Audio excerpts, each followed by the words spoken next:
नमस्कार, आप live cities देख रहे हैं। मैं हूं जय शुक्ला। देखिए, बिहार की सियासत में वैसे तो बहुत सारे मुद्दे चल रहे हैं, लेकिन फिलहाल दो तीन मुद्दे ऐसे हैं जिन पर ज्यादा बात हो रही है। सबसे पहले बात करेंगे उपेंद्र कुशवाहा की, जिन्होंने बड़ा बयान दिया है और यह तक कह दिया है कि जदयू पार्टी जो है वो लगातार कमजोर हो रही है। देखिए, एक सवाल के जवाब में उपेंद्र कुशवाहा ने काफी बेबाकी से अपनी राय रखी है और अपनी पार्टी को लेकर बड़ा बयान देते हुए यह तक कह दिया है कि देखिए, मैं ऐसे खिलाड़ी के तौर पर हूं यहां पर जिसे 2 सालों से पवेलियन में बैठा कर रखा गया है। उपेंद्र कुशवाहा को लेकर कई सारी बातें चल रही थी बिहार की सियासत की। अगर कुछ दिनों पहले की हम बात कर लेते हैं तो उन्हें लेकर कुछ सवाल तैरने लगे थे। सवाल ये कि उपेंद्र कुशवाहा के मन में क्या डिप्टी सीएम बनने की इच्छा है। सवाल नंबर 2 कि उपेंद्र कुशवाहा क्या जदयू पार्टी छोड़ने का मन बना चुके हैं या बना रहे हैं। और इसी प्रकार के कई सवाल थे जिसका जवाब उपेंद्र कुशवाहा ने बेबाकी से दिया है और कड़ी प्रतिक्रिया देते हुए अपनी पार्टी के बारे में बड़ी बात की है। सबसे पहले तो हम ये बता दें कि उपेंद्र कुशवाहा ने न सिर्फ जदयू के बारे में बात की है बल्कि इस मुद्दे पर भी उन्होंने बात किया है कि डिप्टी सीएम बनने की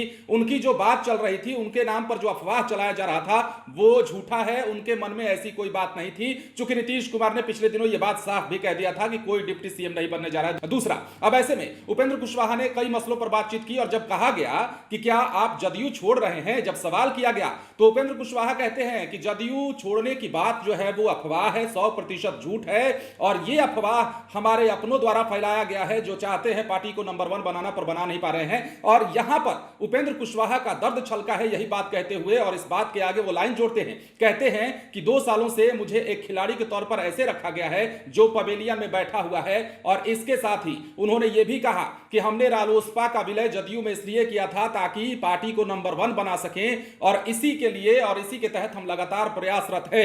तो उपेंद्र कुशवाहा का बड़ा बयान सियासी गलियारे में। अब उपेंद्र कुशवाहा ने अपनी सारी बातें साफ कर दी हैं और कई सारी बिंदुओं पर अपनी बात को बेबाकी से रखते हुए यह तक कह दिया है कि जदयू को मजबूत करना है क्योंकि पार्टी अंदर ही अंदर कमजोर हो रही है।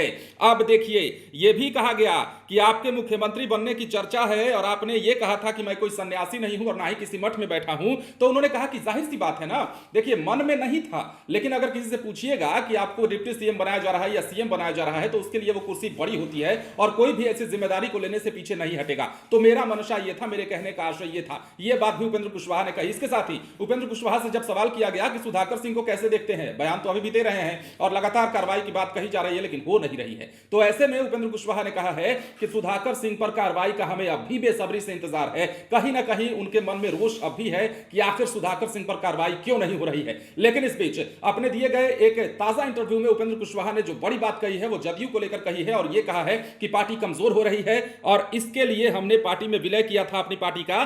चूंकि आरएलएसपी की वो बात कर रहे थे, जदयू में विलय इसलिए किया था ताकि पार्टी को नंबर 1 बनाया जा सके, नीतीश कुमार के काम को आगे बढ़ाया जा सके। इसके साथ ही जब उपेंद्र कुशवाहा से तेजस्वी यादव को लेकर सवाल किया गया कि वो 2025 का जो चुनाव है तेजस्वी यादव के नेतृत्व में लड़ा जाएगा, महागठबंधन के साथ पार्टियां इसे कबूल लेंगी, ये मुनासिब तरीके से चल जाएगा, ये इससे कोई दिक्कत होगी, ये सवाल पूछा गया उपेंद्र कुशवाहा से। तो कहते हैं कि हमारे सामने लोकसभा चुनाव का टारगेट है, ये सब आगे की बात है। हालांकि इस पर उन्होंने कोई अपनी प्रतिक्रिया नहीं दी, लेकिन बड़ी बात और बड़ा बयान उपेंद्र कुशवाहा का ये कि जदयू लगातार कमजोर हो रही है और मैं ऐसा खिलाड़ी जिसे 2 सालों से पवेलियन में बैठाया गया है। तो अब क्या होता है, उपेंद्र कुशवाहा के इस बयान पर आगे जदयू का स्टैंड क्या होगा, क्या प्रतिक्रिया देंगे नीतीश कुमार, क्या प्रतिक्रिया आएगी सत्ताधारी पार्टी के नेताओं की ओर से। बने रहे लाइव सिटीज के साथ। यदि अब तक आपने हमारे चैनल को सब्सक्राइब नहीं किया है तो सब्सक्राइब कर लीजिए ताकि हम आपको खबरों से अपडेट रख सकें। धन्यवाद।